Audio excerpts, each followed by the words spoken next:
Hello, this is Sean Bin Long presenting Physics 2211 Lab 2.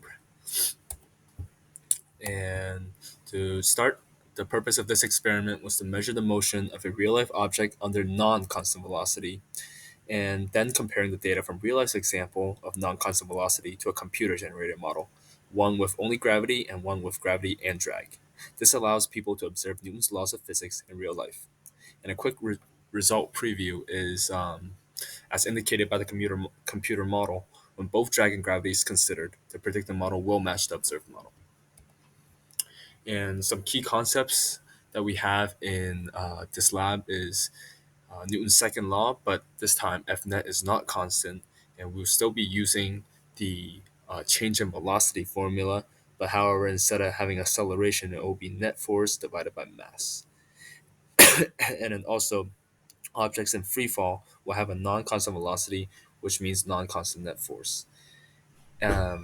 Also, when taking drag into account, we're gonna go over a concept called terminal velocity. That's when drag force equals the force of gravity at one point during the free fall, where acceleration will be zero and it will be going down at a constant or at the terminal velocity. And the forces we'll be talking about in this lab is drag and air resistance, or and gravity and weight force. Now here's the computer model of the object's free fall. And here is the tracker model of dropping the paper ball. And the system is the paper ball, the surroundings normal force, gravity, and drag. And some relevant formula and code is the velocity update formula, the position update formula, the force of gravity, Fg equals to negative mass times gravity and J hat, and force of drag, which is negative b, which is the drag coefficient, times velocity squared times J hat. And these are the initial conditions of the paper ball, its initial position, velocity, and its mass. And here's the code for the computer loop with only gravity. While time is less than 0.765 seconds, the only net force that's acting on the object is the weight or the gravitational force, which is its mass times gravity and times J hat. And this one, we're taking consideration of drag and gravity, which has a new equation as time is lower than 0.765 seconds.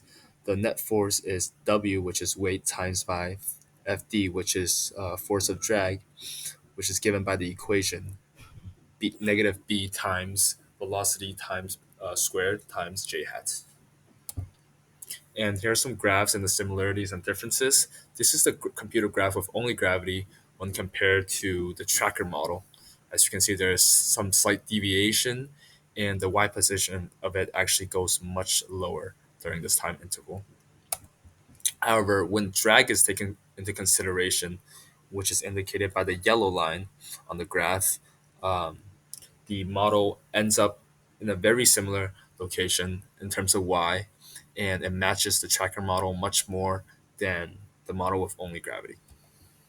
And some possible sources of error that cause the deviation in the graph between the first one, where it's only gravity, is the difference in the center of mass due to human error and drag not being considered.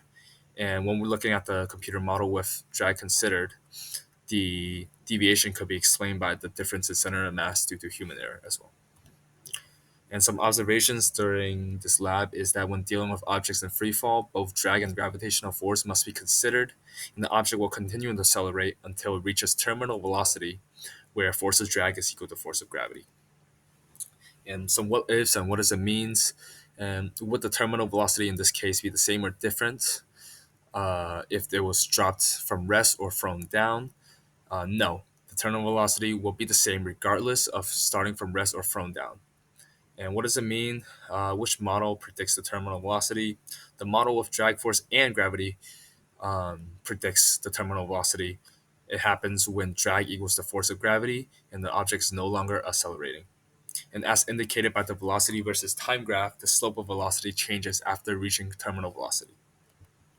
In conclusion, the computer model successfully models the objects in free fall. However, some deviation persists due to human error while estimating the center of mass, and the paper model was successful into demonstrating how an object reaches its terminal velocity during free fall as well.